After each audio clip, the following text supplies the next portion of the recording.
চাপেন।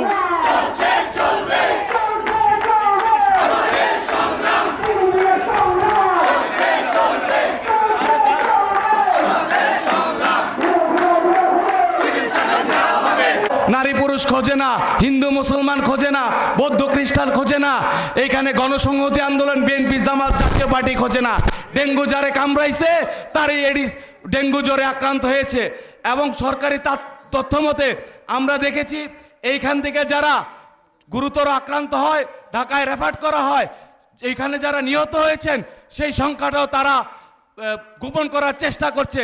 আমরা বলছি এই যে আপনারা নারায়ণগঞ্জবাসীর স্বাস্থ্য নিয়ে লুকোচুরি করছেন, এটা অবশ্যই বন্ধ করতে হবে এবং প্রতিটি হাসপাতালে বিশেষায়িত ডেঙ্গু ওয়ার্ড তৈরি করে পর্যাপ্ত বেড, মেডিসিন এবং চিকিৎসকের ব্যবস্থা করতে হবে।